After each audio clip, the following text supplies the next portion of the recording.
pessoal, tudo bem com vocês? Comigo tudo tranquilo. Hoje nosso terceiro vídeo sobre carreira matemática. Vou falar sobre doutorado, vou responder algumas perguntas no Instagram. Se você não segue o canal no Instagram, @canal Diego Marques, segue lá que eu sempre coloco as enquetes com as perguntas dos vídeos. E hoje, eu acho que foi o vídeo que o pessoal mais perguntou lá. Vou responder algumas perguntas. Primeiro vou explicar um pouco. Se você é novo no canal, se inscreve aí no canal, passa para os seus amigos, certo? Vamos também divulgar, vamos também compartilhar coisas que tem a ver com produtividade, com ensino, com trabalho, né? Isso é sempre importante, tá ok? Então, dito isso, vamos lá, solta a vinheta aí. Ok, pessoal, então vamos começar aqui o vídeo, falando sobre doutorado em matemática, vou me atentar aqui à matemática, mas muitas das coisas que eu vou falar aqui são para doutorado em física, engenharia, medicina, qualquer área que você quiser, tá bom? Vamos começar falando um pouco sobre o tempo, né? Então, o doutorado, em geral, são 4 anos, né? É um curso que dura 4 anos. Geralmente, metade dele é dedicado a disciplinas e exames, eu vou falar daqui a pouco sobre isso, e metade dele é dedicado à tese, certo? Então, o doutorado, quando você ingressa no doutorado, geralmente, 99% dos casos, você tem uma bolsa, né? Essa bolsa, o valor dela é R$ 2.200, o valor agora atual, R$ 2.200. E se for uma bolsa do CNPq, as agências CNPq, CAPES, tem algumas agências estaduais também que dão essas bolsas, e se for uma bolsa do CNPq, você tem um auxílio, chamado taxa de bancada, que são R$ 400 a mais, 390, acho que R$ 400, não sei se teve aumento nisso. Essa taxa de bancada, por exemplo, a bolsa é R$ 2.200, você pode gastar com o que você quiser. Se você quiser, você pode comprar todo de caneta, se você quiser, pode comprar todo de comida, de sushi, o que você quiser. Agora, a taxa de bancada não. A taxa de bancada é algo que você tem que usar e se você não usar, você devolve. E você tem que, digamos que você tem que prestar contas no final do curso do que você gastou. E você só pode gastar com coisas relacionadas à pesquisa, a congressos, ao ensino, ao seu doutorado. Então você pode comprar material, por exemplo, papel, você pode comprar livro, pode comprar caneta, você pode comprar passagens para ir para um congresso, diárias de hotel num congresso, Então é uma taxa para ajudar o aluno de doutorado a ficar, se manter aí também ativo e ter essa chance de melhorar também a parte, digamos, do escritório, de fazer tudo direitinho ali, sem ter nenhum problema por falta de material, essas coisas. Além disso, o congresso, que é algo bem interessante. Ok, essa é a primeira coisa, a bolsa, todo mundo pergunta. Como já falei, o doutorado dura 4 anos. Os 2 primeiros anos são de disciplinas e exames de qualificação. Claro que depende muito da universidade que você vai, pessoal, mas, por exemplo, algumas universidades têm uma ementa, tem um curso que você tem que seguir. Então, por exemplo, você vai ter que fazer disciplinas de algumas disciplinas que são obrigatórias, então você não tem como fugir. Mesmo independentemente da área que você quer, algumas disciplinas são obrigatórias, você vai ter que fazer. Algumas outras universidades não pedem isso. Pedem que você simplesmente faça disciplinas, tem uma quantidade de créditos que você tem que seguir, e você pode escolher as disciplinas que foram ofertadas lá, você pode escolher. Agora, eu vou falar daqui a pouco também sobre como ingressar no doutorado, quais são as maneiras de ingressar, mas só para a gente terminar essa ideia aqui. Então, o que acontece é que, por exemplo, quando os cursos têm uns exames de qualificação, que podem ser escritos, podem ser exames orais, e depende, a quantidade desses exames de qualificação também depende da universidade. Então, geralmente, esses exames são meio que tabelados, digamos assim, para cada universidade, e aí, geralmente, você fica meio que obrigado a fazer algumas disciplinas que não são da sua área para você poder fazer esses exames. Então, mesmo que você entre no doutorado querendo uma área, você eventualmente vai ter que estudar outras coisas também, certo? Isso faz parte. Tem até alguma pergunta aqui que eu vou responder na segunda parte do vídeo. Outra coisa, que deveria ter começado com isso, é o ingresso no doutorado, Como entrar no doutorado, Depende também, Então, são perguntas que o Brasil é muito grande, que tem diversas universidades, é difícil ter um critério único, Algumas universidades pedem somente carta de recomendação, Então, significa que, por exemplo, você está no mestrado, você teve um orientador, você teve um professor que você foi bem na disciplina. Quando termina o curso, você quer ir para o doutorado, algumas universidades pedem uma carta, o cara escreve uma carta para você, geralmente ela de forma eletrônica, avalia como você foi, avalia sua criatividade, sua forma de expressão escrita, oral, relacionamento com alunos, dedicação, um monte de coisa, e ele vai dar notas ali, e aí vai ter uma banca que vai ler aquilo tudo, né? E aí vai ver quais são os alunos melhores recomendados, e o histórico também, o histórico escolar, digamos, é a parte principal. Acho que o principal é o histórico, né, da graduação do mestrado, e a segunda parte, as cartas de recomendação. Algumas outras universidades, né, elas adotam um curso, uns cursos que acontecem em janeiro e fevereiro, chamado curso de verão, né? Esse curso geralmente é dado para pessoas que vão ingressar. Algumas universidades fazem meio que uma coisa meio híbrida, juntam as duas coisas, né? Então, um aluno pode ter as cartas de recomendação, ele se aceita direto, mas pode ser que a comissão sugira que ele faça um curso de verão para os professores da universidade ali avaliarem ele mais de perto. E algumas universidades é obrigatório fazer o curso de verão, não tem esse esquema de carta de recomendação. As cartas de recomendações são para fazer o curso de verão. Tá bom? E aí, claro que dependendo da carta, dependendo do seu histórico, das notas do verão, isso vai colocar você numa posição, num ranking, né?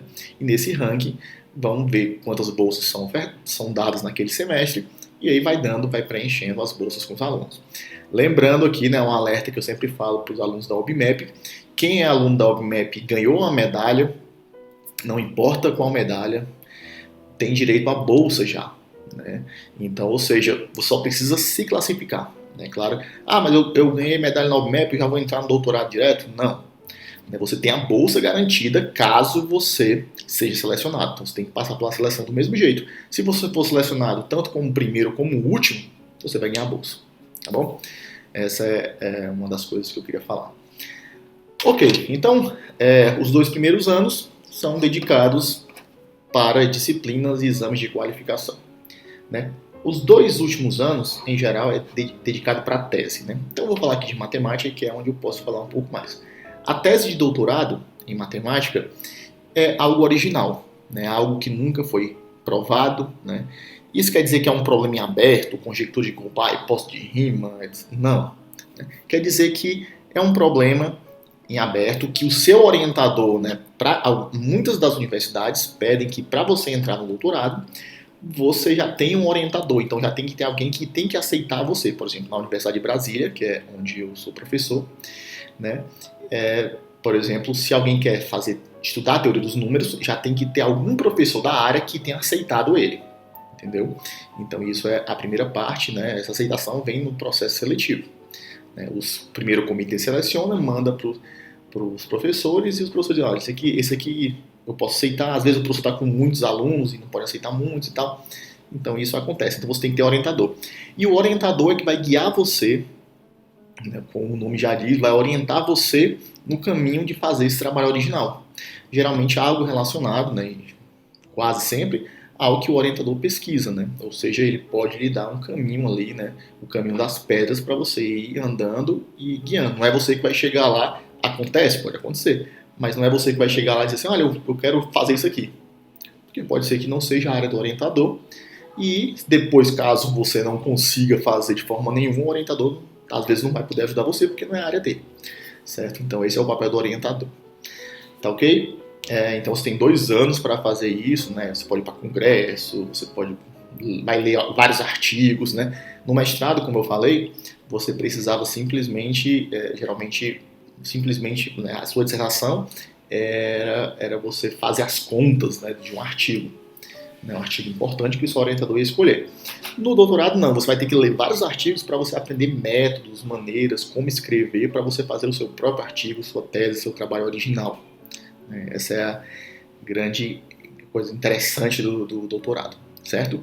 Diego, pode mudar de área? No mestrado eu fiz uma área e no doutorado eu queria fazer outra. Posso mudar? Pode sim. Certo? Não tem problema nenhum. Você pode mudar de área, acontece em vários casos, né? Então, fechando essa parte aqui, nesses 10 minutos iniciais aqui, vamos agora para a parte das perguntas, tá ok? Vamos lá, vou ver aqui agora. Ok, pessoal, então tem algumas perguntas aqui, né? Eu não vou responder todas porque algumas eu já até falei, né? Então algumas que continuam, né? Por exemplo, perguntaram o que constitui uma tese de doutorado, o Saul perguntou isso, né? O Saul perguntou como encontrar bons problemas para uma tese, né? O seu orientador é que vai fazer esse trabalho para você. Joás Rodrigues perguntou: fazer disciplinas eletivas ao doutorado durante o mestrado pode me ajudar a ter uma folga? Pode ajudar sim, né? Você pode entrar no doutorado já com alguma base maior, até mesmo no histórico melhor, né? Então pode ajudar também na seleção, né? Mas você tem que focar no que você está fazendo. Se você faz aquilo com sobra, então você pode aproveitar a sobra também. O Bsanto02 perguntou como fazer doutorado no exterior, né? Aí tem várias variantes de como responder essa pergunta, né? Mas a maneira mais, digamos, usual é você fazer com a bolsa do CNPq ou da CAPES de alguma agência brasileira, não com a bolsa da universidade de fora, geralmente é mais difícil. Lembra que as universidades de fora elas são geralmente privadas, né? Então, às vezes, para você fazer um doutorado de 4 anos fora, o CNPq tem que pagar, às vezes, $500 mil, uma coisa assim, taxa da universidade, tem um monte de coisa aí, pessoal, certo? Fora a sua bolsa, né? Então, tem algumas coisas aí, né? Aquela época do Ciência Sem Fronteiras, o governo pagava muito para os alunos ir para fora, essas coisas, né? E, então, a melhor forma de fazer doutorado no exterior, né, é você conseguir uma bolsa, né? Você fazer um bom mestrado, né, com boas cartas de recomendações, um bom histórico, e aí você ter medalha de Olimpíada ajuda muito, né? Se você não tem, não significa que você não vai. Eu conheço muitas pessoas que foram fazer doutorado fora sem carta de recomendação, né? Mas ajuda bastante. A Priscila, né, perguntou o seguinte: se eu tiver doutorado, mas dar aula para ensino médio fundamental, dá para ganhar bem também? Eu falei isso quando eu falei sobre matemática, acho que algumas oportunidades no primeiro vídeo, né? E de fato você tem um acréscimo no salário, né? Então depende muito, né? Se você é professor concursado estadual ou numa prefeitura, que seria municipal, ou se você é professor particular não, se você é professor de uma escola particular. Então depende muito disso, né? Em geral, nas escolas particulares ganha mais a hora-aula, né? Quem dá aula para a Olimpíada, quem dá aula para ITA e IME, né? Então, geralmente, ter esse conhecimento maior ajuda você também até ganhar mais na hora-aula na escola. O título ajuda você a ganhar um pouco mais, né? Eu não sei quanto, mas você ganha razoavelmente mais com mestrado e com doutorado. O Elidimário Alves perguntou quanto ganha um doutor na área de exatas, em média, trabalhando em uma universidade. Então, assim, também depende, né? Se for universidade pública ou universidade privada. Eu vou falar do mundo da universidade pública, né? O salário inicial de um professor na universidade pública é em torno de R$10 mil, né? 9.500, 10 mil, 10.500, 11 mil. Né? Esse é o salário inicial. Né? Eu vou falar mais disso no próximo vídeo, tá bom? Então esse é o salário médio, né? Com dedicação exclusiva. Significa que você não pode trabalhar em outro lugar. Tá bom? Então você não pode ser professor na universidade e, sei lá, ter um consultório médico. Consultório médico eu acho que não pode também não. Então tem algumas exceções, mas eu não vou saber exatamente quais são todas não. Mas você não pode, por exemplo, ser professor de uma universidade pública e professor de uma escola particular ou de uma universidade particular. Você pode, mas parte do seu salário é cortado. Esse salário que eu falei é no regime chamado dedicação exclusiva, onde você é como se fosse um contratado full time, né? Tipo, sem poder trabalhar para outro lugar. José Cristino perguntou, fazer um doutorado no exterior melhora o currículo? Claro, com certeza melhora, né? Mas é isso que vocês têm que entender uma coisa, que é o seguinte. Muita gente me pergunta isso, pessoal. Outra pessoa perguntou, ser doutor é garantia de emprego no Brasil ou no exterior, né? O próprio José Cristino perguntou isso também. Então, assim, pessoal, mais do que o doutorado, o lugar que você vai fazer, é como você vai fazer o doutorado. Né? Se você faz um doutorado no Brasil, você faz uma super tese, né, com um ótimo orientador, você faz artigos bons, consistentes, vai ser muito bom para o seu currículo. Não adianta nada você ir para a melhor universidade do mundo e passar despercebido por lá. Né? Então, ajuda, claro que ajuda, mas não é o principal. Tá bom? Outra coisa que você tem que saber é que às vezes não é tanto a universidade que influencia no currículo, mas às vezes quem orientou você também é bem importante. Né? Então, por exemplo, se você é orientador ganhou uma medalha Fields, todo mundo quando olhar a recomendação dele ou alguma coisa já vai ver, esse cara foi orientado por um cara que ganhou medalha Fields, ou esse cara aqui que é muito famoso, esse cara aqui que tem muitos artigos, orientou ele. Então, assim, quem orientou você também, né, digamos que é como se fosse seu pai na matemática, a gente geralmente considera o pai da matemática quem orienta o doutorado. Né? Então, tipo, meu orientador de doutorado foi meu pai na matemática, digamos assim. Então, geralmente olha-se muito para os pais assim, na matemática para ver mais ou menos como é que deve ser. E isso também não é garantia. Tem vários casos de pessoas que são orientadas por grandes matemáticos e que estagnam ali, que às vezes nem conseguem posição na universidade, às vezes quando conseguem não produzem. Nada é certo nisso, pessoal. Então, assim, você tem que evoluir, né, ter a ajuda do orientador e conseguir andar depois sozinho também. Bom? O José Cristino perguntou se fazer doutorado era garantia de emprego. Nada tem garantia de emprego, né? Nada é garantia de nada. Hoje a gente não tem garantia de nada, né? Essa é a verdade. Então, assim, infelizmente não tem garantia, né? Mas diz que você tem várias possibilidades, né? Quanto mais alto você tá, mais possibilidades de emprego você tem, né? Se você vai conseguir depende. Às vezes, por exemplo, tem um concurso que pode ser para mestre e doutor, você pode ser doutor e ter um mestre ali que foi melhor no concurso e vai entrar. Então, não é garantia. O Igor Nascimento perguntou: é importante fazer disciplinas de diversas áreas, mesmo que não sejam da sua área de pesquisa? Eu acredito que sim, né? Eu fiz muitas disciplinas, pessoal, de outras áreas. Muitas, né? Eu fiz... Minha área é teoria dos números, né? Mas eu fiz várias disciplinas de geometria, de análise, né? Então, só algumas delas. Eu fiz geometria riemanniana. Isso estou falando de doutorados, né? Geometria riemanniana, variedades diferenciáveis. Em análise eu fiz EDP, que é equações diferenciais parciais, né? EDP elíptica, cálculo das variações, análise funcional. Fiz relatividade geral, que era mais voltado para o lado da matemática, a parte da relatividade mais voltada para o lado da matemática. Então, assim, eu fiz muita coisa fora do meu mundo, mas nesse caso aí, algumas delas eu era obrigado a fazer, né? E hoje eu vejo como foram importantes para mim, porque geralmente você tem uma coisa a mais, assim, no sentido de você saber que às vezes você não lembra um grande teorema ali, mas você sabe que existe, né, num certo lugar ali. Então você pode ir lá e tentar buscar, e você pode fazer junção dessas coisas. É muito importante, certo? Bruno Menegutti perguntou dicas de como se preparar bem para um doutorado. Né? Para se preparar bem para um doutorado, né, você tem que... Algumas coisas são... Na minha época, né, já posso falar isso, estou velho, na minha época, né, tinha outras coisas que não precisam agora, por exemplo, ter um bom nível para ler inglês, né? Eu lembro que na minha época tinha um livro de análise funcional que geralmente só era em francês, né? Hoje tem livros em português de basicamente tudo, alguns foram traduzidos para o português, né? Tem ótimos livros de análise funcional em português também, então antigamente saber inglês era bom para você ler bons livros. Isso é importante até hoje também, né? Tem vários livros, ótimos livros em inglês, né? A maioria. Mas uma dica boa para se preparar para o doutorado, para entrar, é um bom mestrado, né? Fazer tudo com calma, não tentar atropelar nada, né? Lembrar uma coisa, pessoal, que se você tiver a oportunidade, se você conseguir fazer o curso sem trabalhar, só com a bolsa, é melhor ainda, certo? Ah, professor, mas a bolsa não dá, a bolsa é pouco e tal. Mas, pessoal, vamos pensar um pouco, né? Pensa comigo aqui. Deixa até nos comentários o que você acha sobre isso.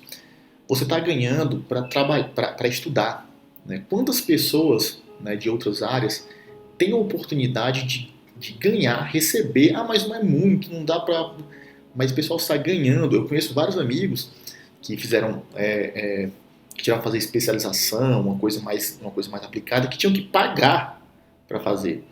Você está ganhando dinheiro, né, para você melhorar o seu currículo, para você estudar, para você engrandecer como pessoa, como pesquisador e ajudar também a nação, o Brasil e tal, de várias formas. Então, assim, para retribuir, né, isso que seria a palavra certa.